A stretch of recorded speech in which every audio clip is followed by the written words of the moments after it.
What's up, everyone? Welcome back to another review, and this time we're taking a look at Spiral from the book of Saw, starring Chris Rock, directed by Darren Lynn Bousman. Chris Rock stars as a detective named Ezekiel Banks, who is on the manhunt of a killer who is targeting cops, a copycat of the Jigsaw. So yeah, that is the overall story of Spiral. Let's briefly go over this movie as fast as we can. Overall, I know when this movie came out a couple of years back, it was got a lot of hatred. I remember people not liking Spiral. I don't, but after finally watching this movie, now I want to preface this. I'm not a fan of the Saw movies. I've never been a fan of the Saw movies. There's maybe a handful of them that I actually do legitimately like, but overall, this was one franchise that I could never really get into. Mainly because I think its overarching storyline is so damn convoluted, and every single movie retcons what came before it. It just makes everything feel like one big giant mess. And the fact that John Kramer is able to have 7,000 apprentices throughout the course of this franchise is completely and utterly laughable. So, with all that being said, how do I think about Spiral? Honestly, truthfully, I actually really enjoyed this movie. I ain't gonna lie. I liked Spiral. I think this is one of the better Saw movies that I've seen. Now, I'm not saying Spiral's perfect, because it ain't. I would have done things much differently. This movie's biggest flaw is that it's 92 minutes long, and when you're telling a detective story, it needs to run at least close to 2 hours in order to fully flesh out the investigation aspects of the movie, and to also have more red herrings. Because this movie is only runs for 86 minutes, it feels very rushed. Nothing has a chance to breathe. The movie set up some interesting ideas that I thought they were going to go with, but since it has a short runtime, it didn't have a chance. It just like mentioned those ideas in passing and then just forgot, and then that was about it. And aside from the short runtime and the very condensed plot that this movie does have, it also doesn't do that best. It doesn't do that good of a job of hiding who the killer is eventually going to be. I mean, if you actually pay attention from when this movie starts to when it ends, it kind of spells out who the killer is in a very uninteresting way. And that's another thing. Again, that's another thing why I think the short runtime kind of handicaps this movie, because I think if this movie ran longer and it would have had a chance to create more red herrings and really throw you off more, then I think the reveal could have been slightly better. That's just how I feel about it personally. So yeah, like this movie's biggest issue is the fact that it's paced way too fast, where nothing has a chance to breathe, and you can see things coming from a mile away. The overall story is interesting. I like the whole idea of a Jigsaw copycat being a vigilante against dirty cops. Of course, when you get to the ending of the movie, you realize that one of the killer is actually a rookie cop who years prior saw his father get murdered by a dirty cop that was actually partners with the Chris Rock character. Okay, see, I'm actually okay with that. Like I said, if this movie would have had maybe an additional 20 minutes to really flesh out that idea much more, it could have been something better. Because I like the overall direction that Chris Rock brought to this movie. Now Spiral, as everyone knows, if you know the production about this movie, this was more or less a Chris Rock project. Like, he wanted to do a Saw movie, and he wanted it to be different than what came before it. Having this movie be more or less a police procedural movie was actually a good idea, because we didn't really get that in a lot of the Saw movies, like, per se. Like, maybe you get it in Saws 1 and 2, but it was never really but we never really got a chance to actually see an actual police procedural. It's more or less the cops are the subplot, they're not the plot. In this one, the cop is a plot. And like I said, I like the character of Zeke. I think he's very likable. I think Chris Rock did a good job overall playing the character. Though I do think he has moments where he's overacting a little way too much. Then again, he's not somebody who does horror movies, so I can let it slide. You also have Samuel L. Jackson in this movie, who plays his dad, Marcus. How can you hate Samuel L. Jackson? My biggest complaint is that he's barely in the movie. Like, he has a few scenes in the beginning, and then he doesn't really come back until Jackson's character doesn't come back to like the last 20 minutes when he's in a jigsaw trap. Other than that, I mean, the movie presented the idea of maybe Chris Rock and Samuel Jackson teaming up as a father and son duo, which they are in this movie, doing the investigation together. That's an idea that was set up, but it's kind of but it was just said, hey, we're going to set this up. but it never really expands upon it, which is a shame because I think Chris Rock and Samuel Jackson, we got cheated out of seeing some good bantering with these two, because in the few scenes they have, their chemistry was interesting, and I would have liked to have seen it expanded upon because I think it could have been we could have gotten something. Yeah, something cool could have came out of Chris Rock and Samuel L. Jackson being partners, hunting down the Jigsaw copycat. I think we could have gotten some good serious moments and some good comedic moments between these two.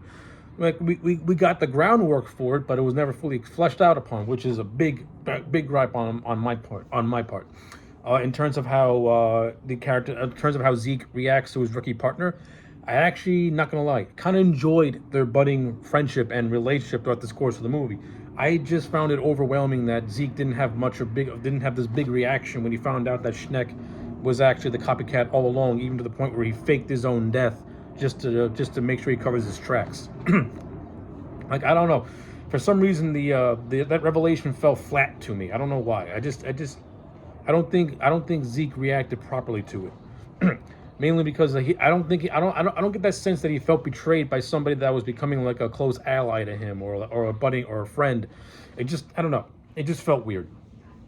I mean, I do like the last 15 minutes where he has to try and save his dad, and ultimately he's able to shoot the target. But at the end of the day, Marcus Banks, Samuel Jackson's character, still gets riddled with bullets. So in a sense, William does win the overall, even though he and Zeke get into a fist fight. So yeah, but that actually plays into what came before it, where you think the good guy is going to win, but Jigsaw or one of his apprentices still finds a way to say, nah, there was always a catch, and I always make sure that catch is always rigged for me to win. That's another reason I'd never really care for the Saw movies, because the last trap to me always felt rigged when watching all these movies. With the exception of Hoffman in Saw 6, all these traps always felt rigged to me, as if the killer's supposed to get away in the end. And that, to me, just felt very contrived and very forced. And that's how it was in this one. It just felt very contrived and forced. Like, if you're going to tell a standalone story, then have it be a standalone story by having the villain perish. Don't have him escape with the intent to have him carry on, Jigsaw's legacy, because that's how the ending plays out, to me at least, is that William's going to continue on the legacy.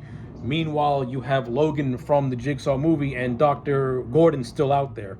So how the hell is William going to play into this now? That to me just felt very convoluted and didn't make any sense. If this movie is supposed to be standalone, yes, there's many references to John Kramer. There's many references to John Kramer and his death and stuff like that. But again, if you're doing a standalone movie, have the villain die at the end. It would have made the movie feel more complete in my book. Like, yeah, even though the villain died, Zeke still lost his dad in the process. So you could have still have him have that empty win, even though you still could have had the villain win the battle, the war, so to speak, in death. Because at the end, Zeke may have stopped him, but he still lost his dad in the process. Like, that to me would have been a much better ending. And it would have left, and instead of having the ambiguity of William getting away, and who knows if they're gonna bring this character back, or if they're even gonna connect Spiral to the rest of the Saw franchise. I mean, that's just my thoughts on that, to be honest with you. In terms of everything else, this movie had a decent supporting cast. I thought everyone did their roles fairly well. Darren Lynn Bousman is a veteran of the Saw movies, having directed 2 through 4. I believe he did those movies. He comes back to do Spiral, and this is a good-looking movie. I like it from a visual standpoint, from a cinematography standpoint. It looks fine. Darren Bousman's director is solid. Nothing fantastic, but since he's a veteran of these movies, so he knows how to build up that tension, build up that suspense. So I'll give him that. I like the way the cops are dispatched in these jigsaw traps. Like the first cop named Boz, he has to do a thing where he has to pretty much lose his tongue because he lied in court, and that's the only way for him to survive, is for him to lose his tongue. Of course, the train ends up killing him, and he gets splattered all over the place. There's another dirty cop who has his fingers in a trap, And the reason why this has happened because when Marcus called for backup one time, he refused to answer the call. So his whole thing is that if he has to do something in order to have his fingers get saved, but of course he doesn't do it. Then you had the police captain named Angie, who has to sever her spinal cord in order to prevent hot wax from basically melting her face. Of course, she failed that as well. Like, I do like the traps. I thought the traps were actually pretty cool and relatively nice and relatively in line to the Saw franchise. Like, they're gruesome, but they need to be gruesome with their own little story behind it and how to escape it. So I do like that. What else? Like I said, I think the direction's fine, production value is good, the acting all around, with the exception of maybe a couple of hits and misses, are fine.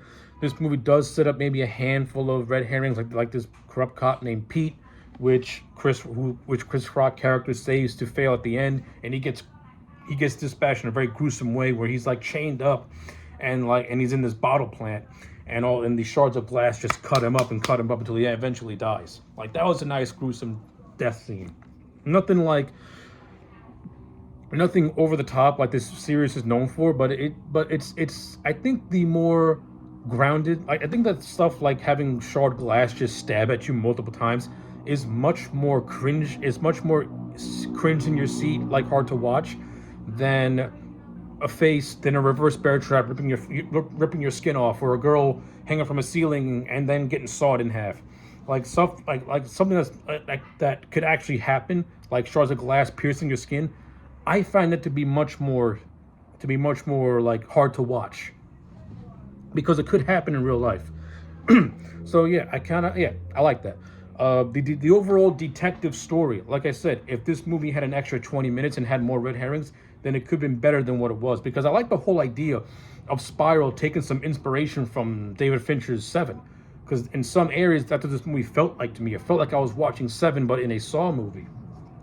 It put the detective work first, and it put the killings last, which made it much more of a police drama. But I liked it. It's a different direction that this movie took in, that this movie was going in, before it pretty much devolved into what every Saw movie devolves into, which is just, we have the final trap, the killer gets away, and you're just left feeling what happens next.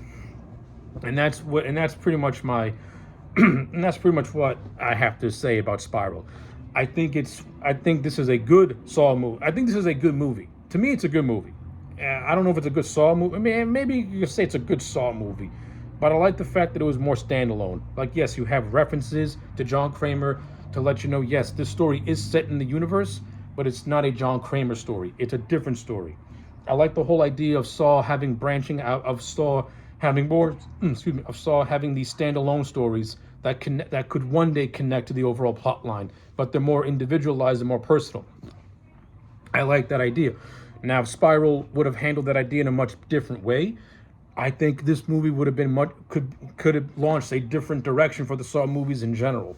Instead, this movie it had the good idea, but it still, for some reason, let itself be handcuffed to the Saw franchise. So that's my biggest complaint about it, is that an ambitious movie, so to speak, but yet still handicapped for the franchise that it's attached to. So with all that being said, I'm just going to give this movie's going to get a 6.5 out of 10 for me. I enjoyed Spiral. I thought it was a decent movie, and I think it's a decent Saw movie. It's different, but I like it. I enjoyed it. I wouldn't watch it again, but I enjoyed it for a first view. So yeah, 6.5 out of 10 for Spiral. Let me know your thoughts in the comment sections down below. Like the video and subscribe, and I'll check you back next time for more.